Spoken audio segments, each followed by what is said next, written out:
सब ठीक है, लेकिन तुम क्या कर रहे हो? तुम चुपके से मोबाइल फोन देख रहे हो, तो बच्चा देख रहा है, मुझे तो बोल दिया मत देखो, लेकिन खुद देख। तो पेरेंट्स भी वैसे है कि नहीं, ये भी बहुत महत्वपूर्ण है।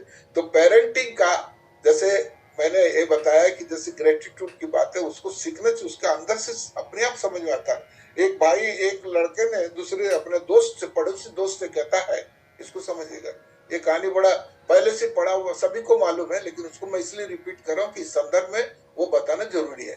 तो ग्रेटिट्यूड का क्या मतलब हुआ है? चलिए, तो फिर वो दो दोस्त रहते हैं, तो एक दोस्त को धीरे से बोलता है, अरे तुमको मालूम है कि मेरा जो भाई है, एक छोटा भाई है। बोला हाँ, बहुत अच्छी बात है, कहाँ पर है? बोला वहां पर है, वो पढ़ रहा है, तो उसको मैंने स्कूटर खरीद के दिया।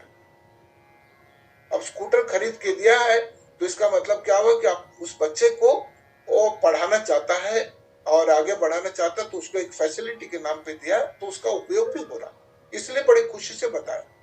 तो अब दूसरे दोस्त जो उधर बैठा है, वो बोलता है कि काश तुम्हारे जैसे मेरा भी भाई होता। तो उसने बोला कि अच्छा तुम भी उसको स्कूटर देते? बोलता नहीं, मैं ये बोला हूं कि तुम्हारे जैसे बड़े भाई मेरा भी होता है तो मुझे भी स्कूटर मिलता।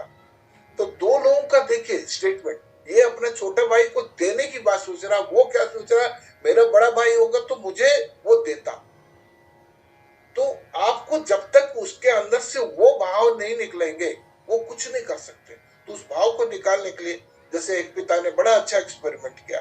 उन्होंने क्या किया है कि आ करके अपने बच्चे को बोला, बेटा आज बर्थडे, हैप्पी बर्थडे, तुमको खुशी बना रहा हूं, लेकिन तुम्हारे बर्थडे के जो गिफ्ट है, मैंने चारों ओर घर के आसपास और जितना बगीचा, उसमें 6 प्राइजेस रखे हैं, 6 इनाम रखे हैं, वो तुम्हारे लिए बर्थडे गिफ्ट है, और इसको तुम खोजो, जितना खोजोगे तुमको मिलेगा।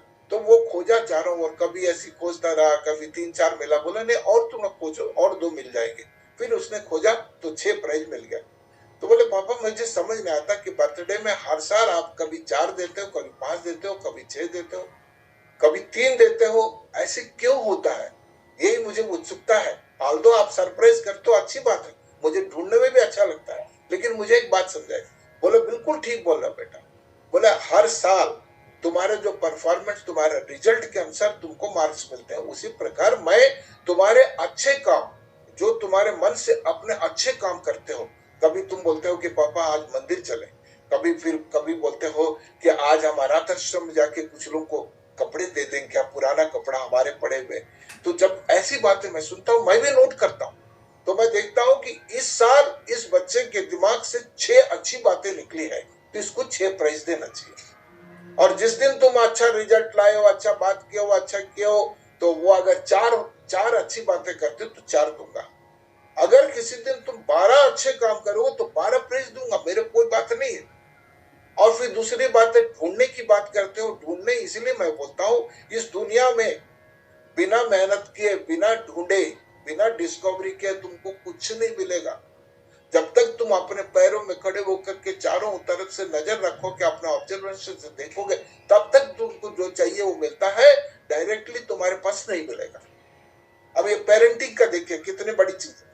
तो यही है कि लेकिन समय पर किसी को बोलना बहुत जरूरी है। किसी को भी कभी भी उठा करके तुम उपदेश देने लगोगे तो बच्चा उब जाता है। बच्चा क्या बोलता है, क्या बहुत हो गया, जब देखो आप सिर्फ हमको उपदेश देते रहते हो, कुछ नहीं। क्यों ऐसी बोलने की नौबत पड़ती है? क्यों ने हमने अपने आप को इतना पावरफुल बनाया है कि हम समय पर बताएं।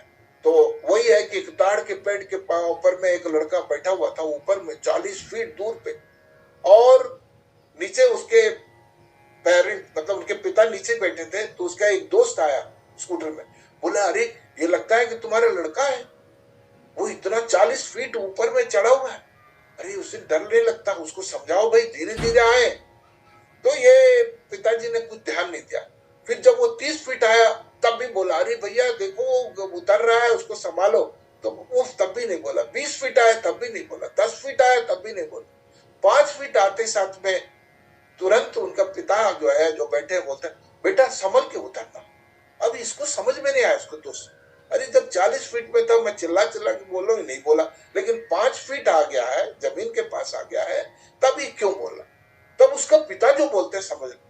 बोलता हर व्यक्ति को, एक चींटी से लेकर हाथी से लेकर किसी को भी, तुम एक मनुष्य को देखो, किसी को भी देखोगे, वो अपने आप को संभालने की क्षमता और गुण रहता है।